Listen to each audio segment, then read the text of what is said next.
Hello, very dear one, and welcome to the Psychic Garden. I'm here today channeling the energy of Saturn in Aquarius.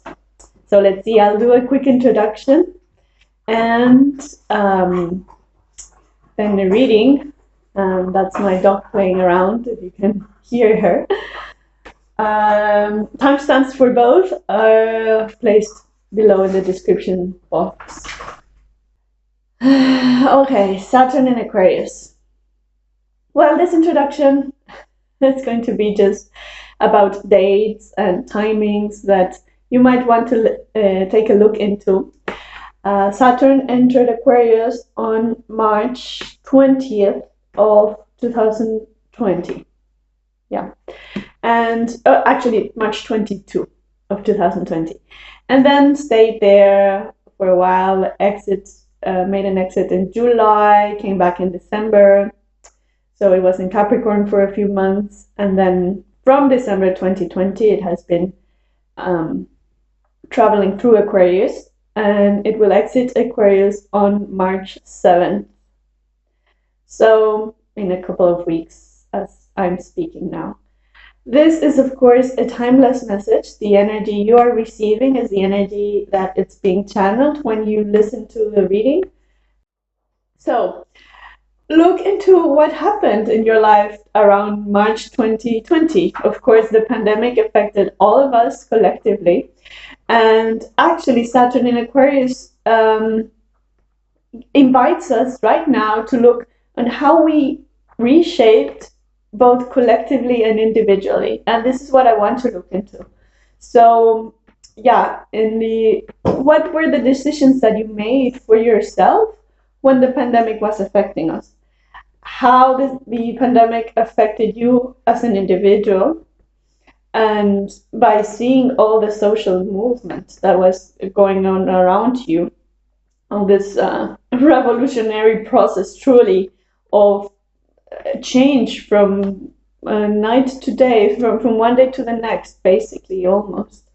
And feeling how the wave of the virus swept through countries and swept through our minds, swept through our bodies, swept through our beliefs. It really changed a lot. And it's important to acknowledge this, what this storm did for you, how it reshaped us, how it reshaped you. And this is what we are here to do, to meditate with that energy, to integrate from the beautiful learning process that we went through, from the beautiful transformation, so that it actually becomes reality, that all the learning that we acquired during those months and years actually becomes embodied. And that everything that we found out that doesn't serve us anymore can be left behind once Saturn turns into Pisces and things change and things are new, and then we are renovated with this integration that from what we learned and from the experiences that shaped us, and also with the things that are to be left behind. So let's see what your guides want you to remember from these times and put light on from these times, and also what is valuable from these times for you particularly. Okay, let's see. Please, guides, be present for us with this energy. Death. Yeah, so, and please, guys, be present for us. Please, guys, be present for us. Integrate this process of this year's passion. Wow. Well, of course, your relationship to death, what you think about death, what the concept of death brings to your mind, was reshaped, reintegrated, reevaluated during these times. What do we do when people around us are dying and we cannot really control it, apparently, because there's something in the air that it's affecting us, and people are also kind of becoming trapped in their own thoughts. So what does leaving mean? Is everyone alive? Really alive? Or are we trapped in our thoughts, and are we sometimes experiencing some kind of death while being bodily functional?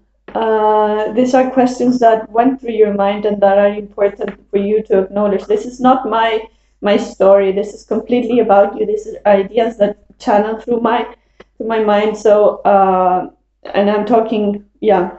So passion. So there's something about the mystery of death that actually ignited some passion in you with this revolutionary thing that was going around you with the pandemic. And this stayed with you. This process of transformation, this process of looking into things stayed with you. And actually this made you look into what happens after death. Where are we after that? And where are we then? If this, the question of where we are when we die, what do we become, then answers what we are now also. So how can, and this became kind of a passion for you, a seeking process, and this got ignited. I don't know if you followed through, but it's important for your guides, for you to know that this was ignited during this time, during this period. And also, and here present, if you lost a loved one or a close person to your life during this process, we all did in some way experience losses. And how can we be here to sustain one another in the midst of this process? So I'm here right now as a voice simply to sustain for a few seconds right now, acknowledging that loss can be painful, and it's a painful situation from which we learn new tools of recovery from this. So what did you find that helps you to recover from pain and loss? Yeah, the findings that you stumbled upon because of the pain that you felt in any situation during this 3 years, not necessarily related to the pandemic, but during these 3 years, reshaped the way you healed yourself, you're present for yourself. Yeah, and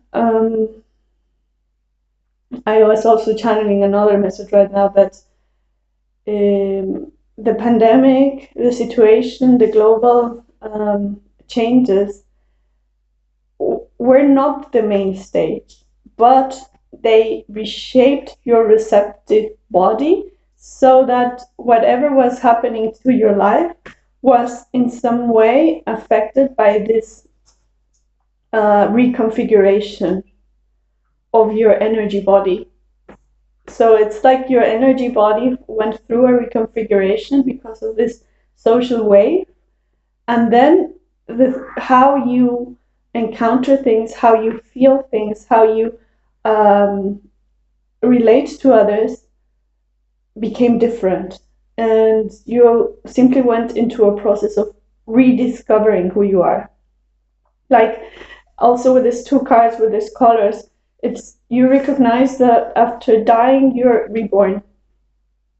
So you went to a rebirth cycle, and that's what ignited this passion of what death means, and what dies in us from day to day, and what's left out is the passion for living. And then where does this passion take me? Okay. These are important ideas that went through your mind during this time, that it's also important not to leave behind, because sometimes we learn a lot, we are transformed, and then we forget. And this is kind of the human tragedy. We repeat the same mistakes because we forget what we learn in situations which are very, very like conducive for this learning process. Okay, let's start going to come out. Yeah.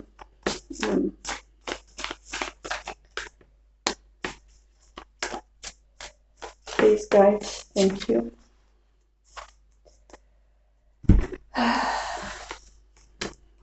Okay, wow. Yeah, okay, it's time again for me to acknowledge the pain, the sorrow, the loneliness you might have felt during certain periods of this last 3 years. But how also this space, as dry as the land seemed, you still planted seeds. Because your wisdom knew it was that better times would come. So what seeds did you plant, even though the land seemed so dried around you? It was, sometimes it's like, oh, I just wasted my time on doing this or that because it's not going to flourish ever. No, it was a wise process to do. It was a wise thing to do. Whatever seeds you planted, even though the land around you wasn't ready to receive and there wasn't the soil for it to grow, the seeds are there, and it's going to be getting to life slower than you had expected, but it's nevertheless getting to life. And sometimes it's good even to sit, if the sorrow, if the pain, if something from the experiences you went through last 3 years is still there, it's because it's still time to let that pain transform into a conductive soil for those seeds to be flourishing. So what I mean is, it's still time to transform the pain into a more nutritious environment. You can do this. You have this power of transformation in your mind towards yourself, towards your being. So it's you tending to your pain, and you in that way tending to the soil in which you planted the seeds. And this soil in which you planted the seeds is, it's good soil.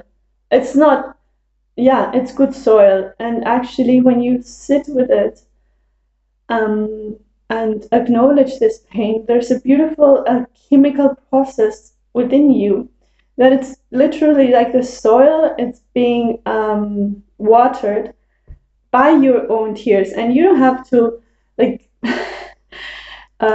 have this loud cry. There are internal rivers, there are internal tears that actually heal the pain and soften the soil. So how can you now soften the soil of whatever sorrow is still there? Because that's how all the seeds that you planted will grow.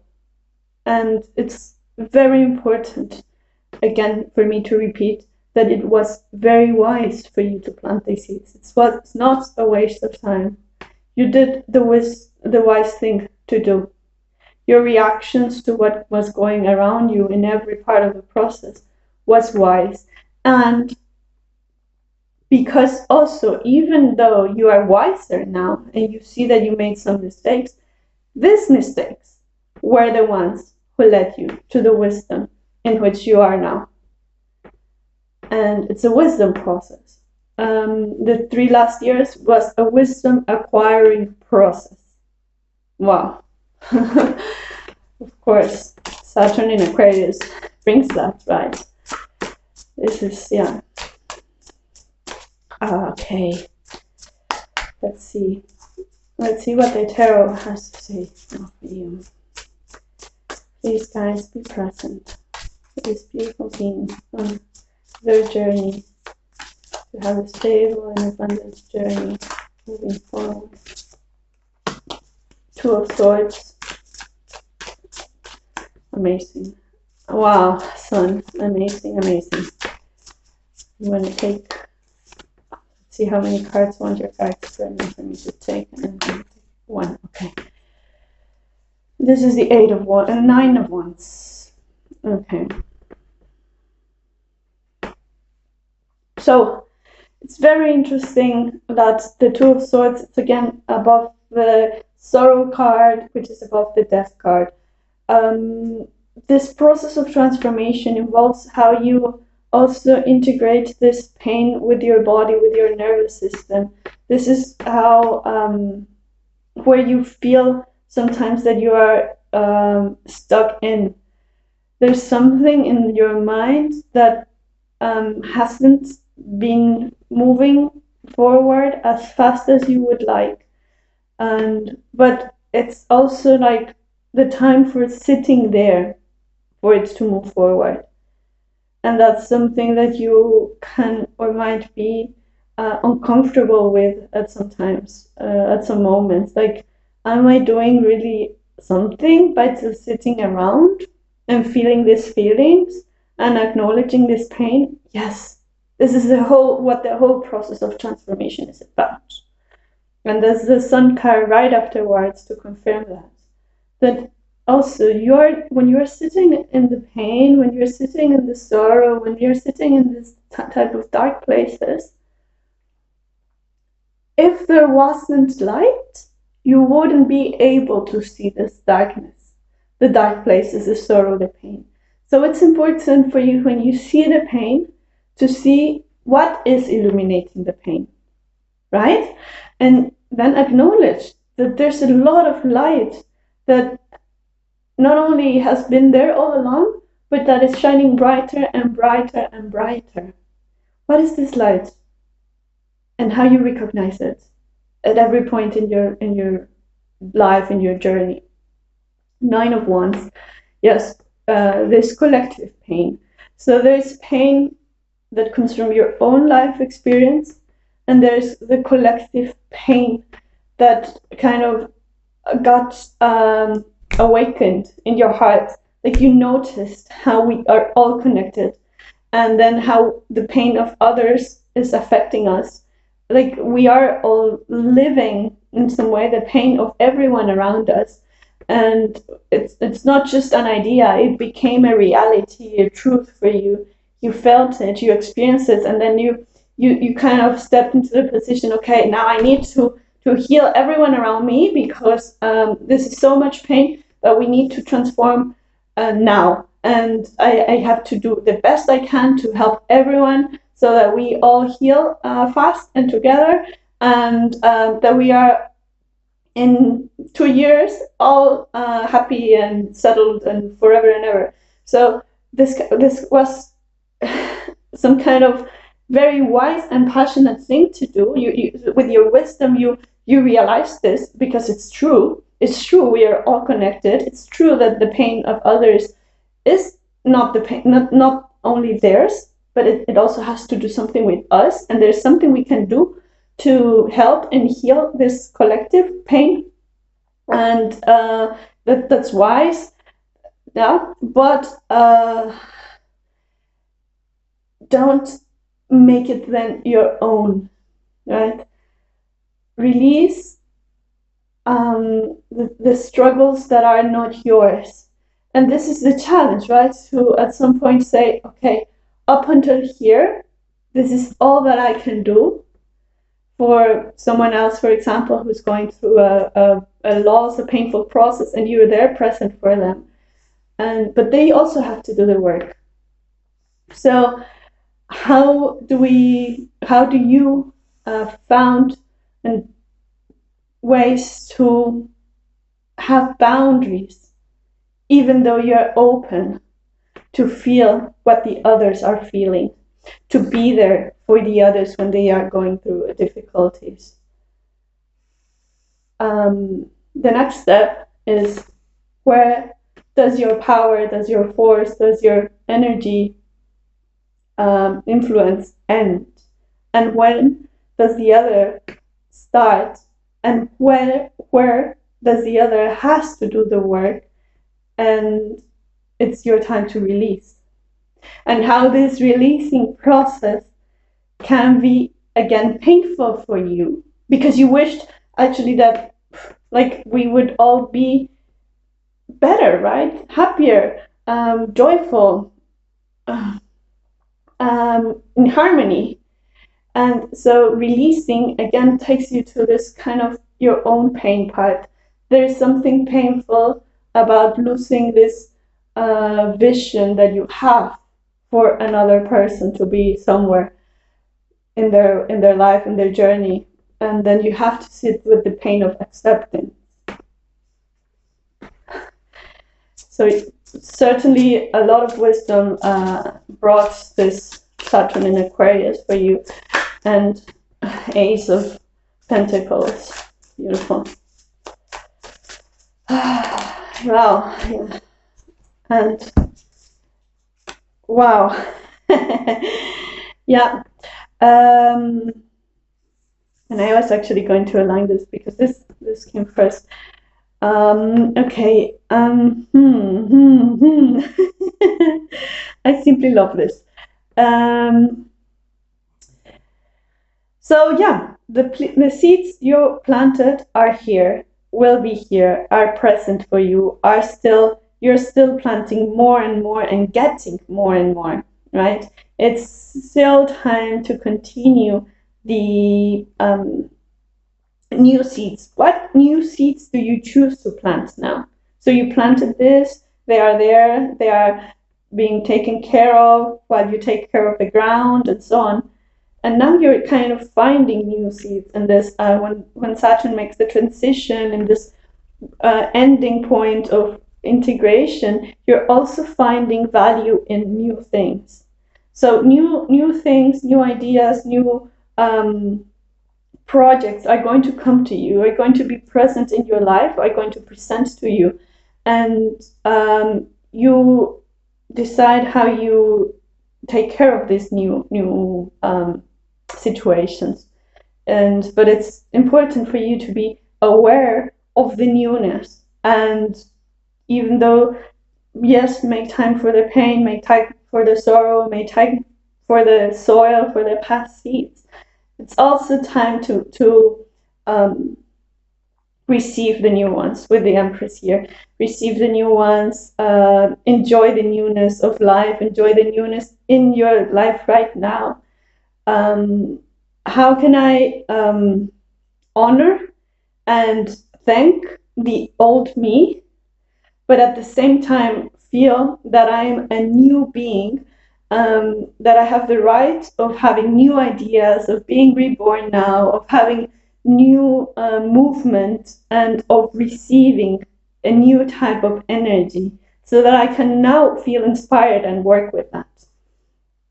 So this is the Empress here, and the Queen of Swords is again about how you are cutting out what doesn't serve you anymore, putting off boundaries, putting off talking and speaking about who you are, what you want to honor in this world for you and others, what your truths are, and how these truths, you've recognized that these truths come from your heart, but they have to be spoken, communicated, in some kind of storytelling. And yeah, your story, yeah, there's a lot of merit and honor in telling your story. It doesn't matter, like, the people who are tuned to your process and who are going to be healed and transformed by your own transformation process are going to listen to this story. And again, how to let go when people are not available to listen to our stories, but still stand in our own truth, stand in our values. Because these values, this truth, comes from this wisdom place, comes from a heart place. They are not an egocentrical value system that just wants to win everything at all costs. This is an energy that wants to be present for other people. And the truths that come from there are different from what people around you might value. And it's important for you to speak them out and to embody them with the Empress. Embodying your own truths is going to be the best self-care activity that you found and that you can integrate from this journey of Saturn in Aquarius. And it's beautiful that we end with air energy, with the Queen of Swords. What does Aquarius bring and make alive in the Queen of Swords? And how does the wisdom of Saturn brings this air to life within you? And in a few weeks, we're going to be stepping into Pisces, and then let's see how this air transforms. But right now, it's very important for you to sit down with the energy of the last 3 years and acknowledge this and integrate, embody, and simply continue with this beautiful journey with this much inspiration that you've put into this passion, this fire that is within you and all around you. Yeah, and it's amazing that, well, the only element that we don't have here is water, but we have the water in the Queen, right? So all elements are here, even though there are not so much cards. We have fire, we have air, we have earth, and we have water with the Queen. And this is like the proper way to integrate, considering all the places that need to be integrated within us, all the types of energy that configure our human experience. Yeah, and make a wholesome place for us to be in that experience, and for others to be in that energy. It's beautiful. Thank you for your journey. Thank you for being here, present. Thank you for allowing me to go into your energy field and channel this energy for you. If this reading resonates with you, please like, subscribe, and stay around. I wish you all the best.